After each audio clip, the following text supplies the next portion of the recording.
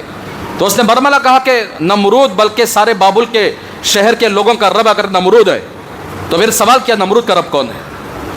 تو یہ بات سنا تھا بچے کو ایک تماشا مار دیا مانی، یہ سوال نہیں کرنا. یہ اگر نمرود کی پولیس نے سن لیا، نمرود کے کارندوں نے سن لیا، تو پھر تجھے اور مجھے جیل کے سلاخوں میں ڈال دیا جائے گا، تجھے مجھے گرفتار کر لیا جائے گا. یہ ہرگز سوال نہ کرنا، اس لیے کہ نمرود ہی یہاں کا رب ہے. تو حضرت ابراہیم علیہ السلام کو کسی بچے کو تماچا مار کر سچ کو دبا نہیں سکتے. یاد رکھ لیجئے، جب بچہ سچ کی تلاش میں نکلتا ہے، حق کی تلاش میں نکلتا ہے. کتنے کی اولاد ایسے ہیں، کئی کو جی تمہیں درگاہ کو جا کو سجدہ کرتی ہے، کو بچے سوال کرے بولے تو ماں باپ الٹا ناراض ہو جاتے، اے تجھے سوال کرنے کا حق نہیں ہے. پھر جواب دو اس بچے کا، اگر تمہارے پاس حق ہے، وَجَاءَ الْحَقُّ وَزَهَقَ الْبَاطِلُ إِنَّ الْبَاطِلَ كَانَ زَهُوقًا. قرآن مجید میں اللہ نے فرمایا حق آتا ہے تو باطل خود بخود ختم ہو جاتا ہے. حق کا مقابلہ کرنے کے لیے باطل کے پاس کوئی طاقت نہیں ہے. جب تمہاری اولاد تم ہی سے سوال کر رہی ہے کہ تم ایسا کیوں کام کر رہے ہو، تم شرک کا کیوں کام کر رہے ہو، تو تمہیں جواب دینا پڑے گا کہ ہاں قرآن کے اندر یہ بات ہے، دکھاؤ قرآن کے اندر. تمہیں جواب دینا پڑے گا کہ اللہ کے نبی کے زمانے میں ایسا ہوگا، ایسا ہوا ہے، صحابہ نے ایسا کیا ہے. لیکن ایک جواب بھی ان کے پاس ایسا نہیں ہے جس طرح ہم جو لوگ جواب دیتے ہیں. ہم دلیل کے ساتھ قرآن کو پیش کرتے ہیں، دلیل کے ساتھ نبی کی زندگی کو پیش کرتے ہیں، دلیل کے ساتھ صحابہ کی زندگی کو، اللہ والوں کی زندگی کو سامنے پیش کرتے ہیں. لیکن ایک دلیل بھی ان کی ایسی نہیں ہوتی جو اللہ والوں سے ہو، صحابہ سے ہو، نبی سے ہو، حدیث سے ہو، قرآن سے ہو پیش کرنے کے لیے. ہرگز ان کے پاس یا تو بچوں سے ناراض ہو کر بچوں سے لڑیں گے، پیڑیں گے، لیکن جواب نہیں ملے گا. تو اسی لیے میں ابراہیم علیہ السلام کے واقعے میں بہت سارے اسباق نکلتے ہیں. سب سے پہلا سبق یہ ہے، جو لوگ شرک کرتے ہیں اپنی اولاد کو اس کا جواب دینا پڑے گا کہ ہم اس لیے جا کر سجدہ کر رہے ہیں. نظر و نیاز کرنے والے اپنے لوگوں کو جواب دینا پڑے گا کہ ہم یہ شریعت کا حصہ ہے، اس کی دلیل فلاں جگہ موجود ہے، فلاں جگہ. اگر دلیل پیش نہیں کر رہے ہیں، ثبوت پیش نہیں کر رہے ہیں، سمجھ لینا کہ وہ لوگ جو بتوں کی پوجا کر رہے ہیں اور یہ لوگ جو قبروں کے سامنے جا کر سجدے نظر و نیاز کر رہے ہیں، دونوں میں کوئی فرق نہیں رہا.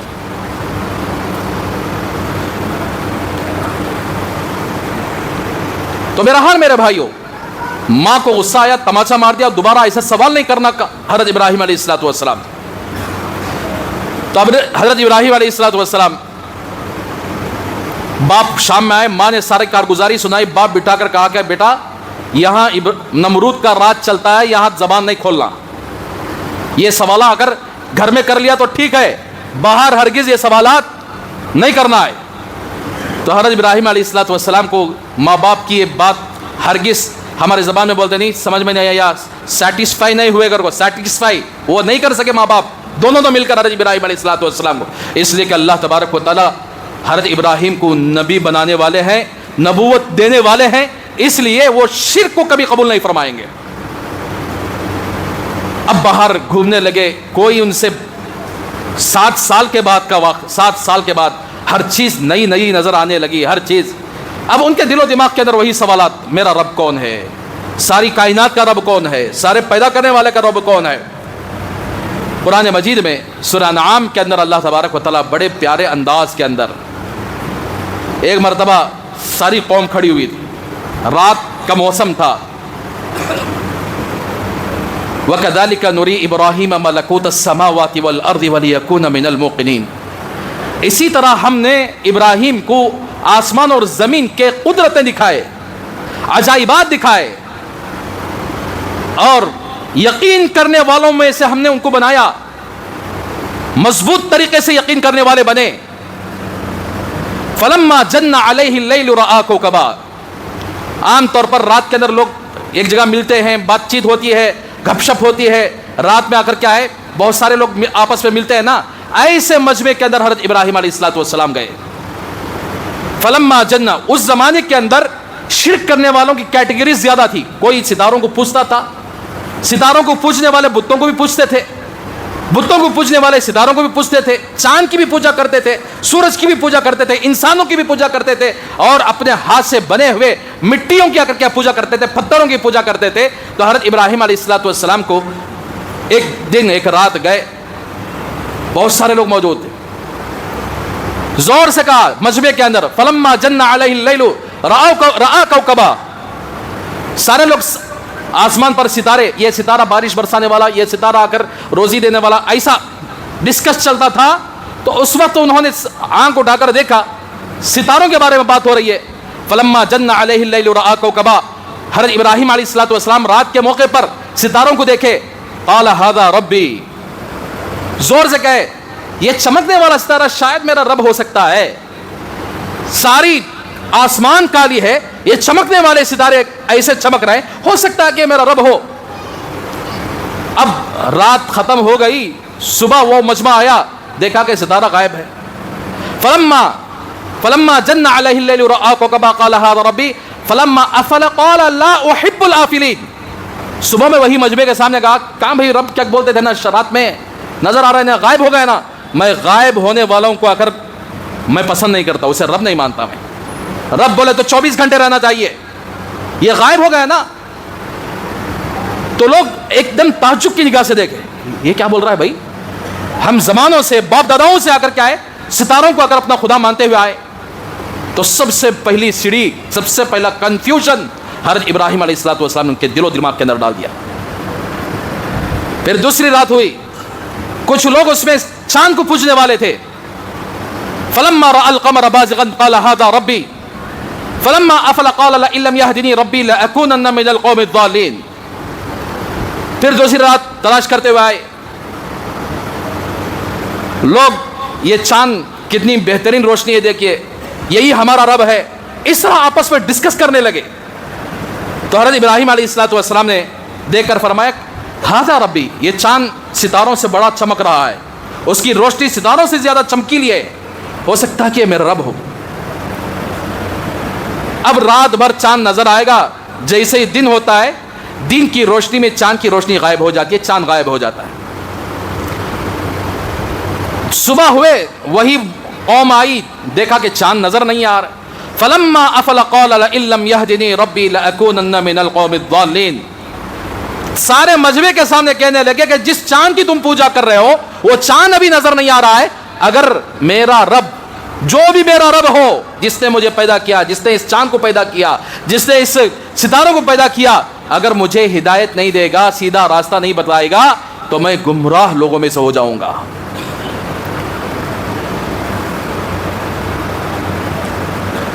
پھر تیسرے دن آئے, ستاروں کو بھی اگر سب کے سامنے پھیل کر دیا.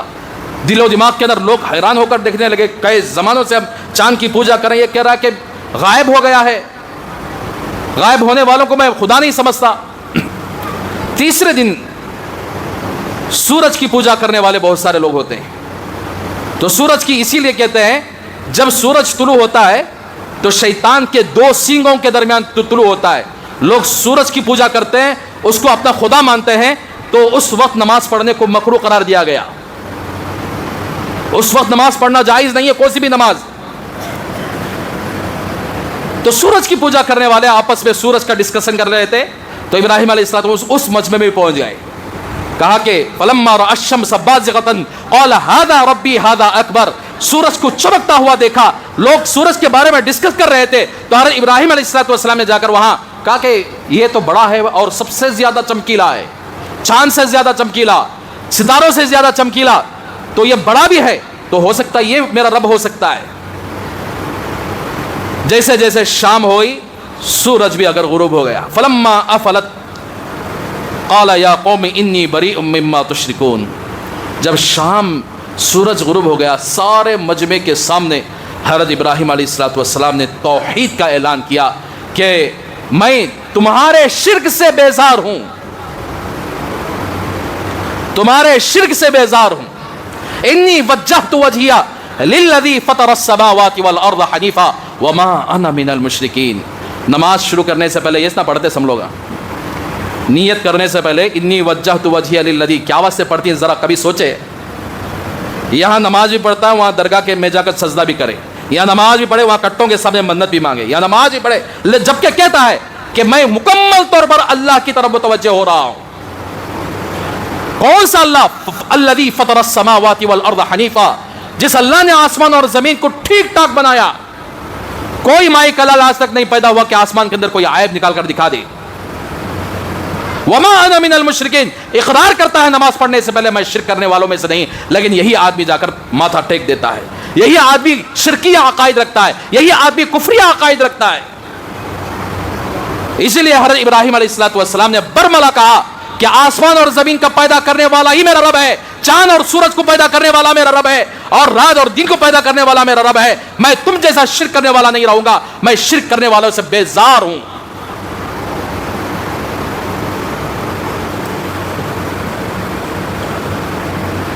کچھ لوگوں کو شرک کی باتیں بولے تو بیزار ہو جاتا، کئی کو یج بولتے ہیں سر، نہیں، بیزار ہونا پڑے گا. ایمان والا بیزار ہے شرک سے اگر اس کے دل کے اندر یعنی ایمان ہو. اگر ایمان نہیں ہے، شرک ہے، تو پھر ایسی صورت میں کچھ بھی بول لو فرق پڑنے والا نہیں. تو ایمان کو کس نے سکھایا؟ ابراہیم علیہ السلام نے اس جگہ پر جہاں پر پوری قوم شرک کے عادی تھی، وہاں جا کر اللہ کی توحید کا ڈنکا بچایا. اللہ کو ان کی یہ بات پسند آئی، سورہ انعام میں اللہ نے ذکر فرما دیا.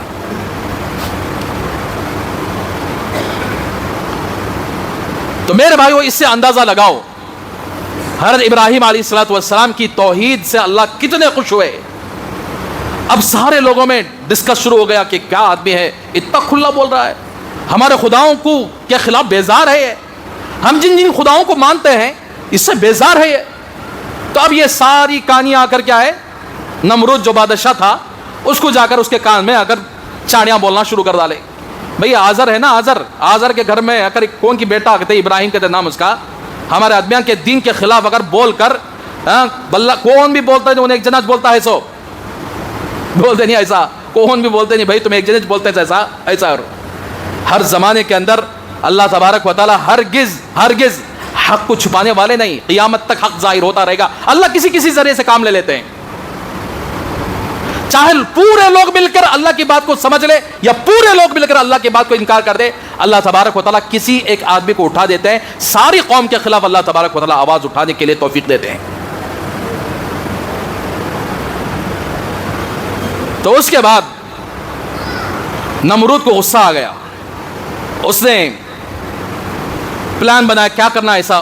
اب میں کیا تو کرا، بولے تو میں بدنام ہو سکتا ہوں، کیا تو ظلم کر کے اسے قتل بھی کر دیا تو سمجھو کہ میں آزر میرا خاص خادم ہے، میں کیا کرنا ایسا کشمکش میں تھا.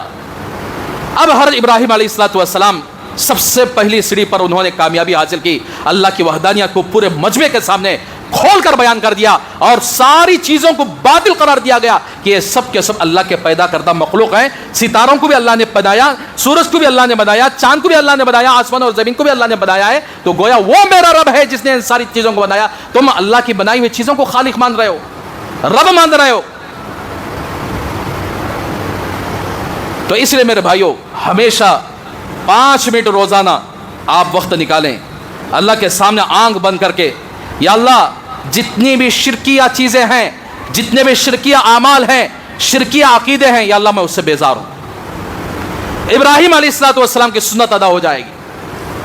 قرآن مجید میں انہوں نے شرک کے خلاف بیزارگی کا اعلان فرمایا کہ ہم بھی روزانہ 5 منٹ ہی صحیح اللہ کی طرف متوجہ ہو جائیں. ورنہ میرے بھائیوں، اگر ہم نے ٹوپی بھی لگائے، نماز بھی پڑھے، بقرعید بھی کرے، روزے بھی رکھے، لیکن ہمارے اعمال شرکیہ ہوں، ہمارے عقیدے کافروں کے عقیدے ہوں، شرک کرنے والے عقیدے ہوں، بولتا ہوں ہمیشہ 11ویں کرنے والے، وہ ناچنے والے، وہ آ کر کیا ہے سجدے کرنے والے، یہ سب کے سب شرکیہ کام یاد رکھ لیجئے. اور ان کے عقیدے بھی گھر کیا کہ برابر نہ ہے، واستو صحیح نہیں ہے، یہ بھی شرکیہ عقیدہ ہے.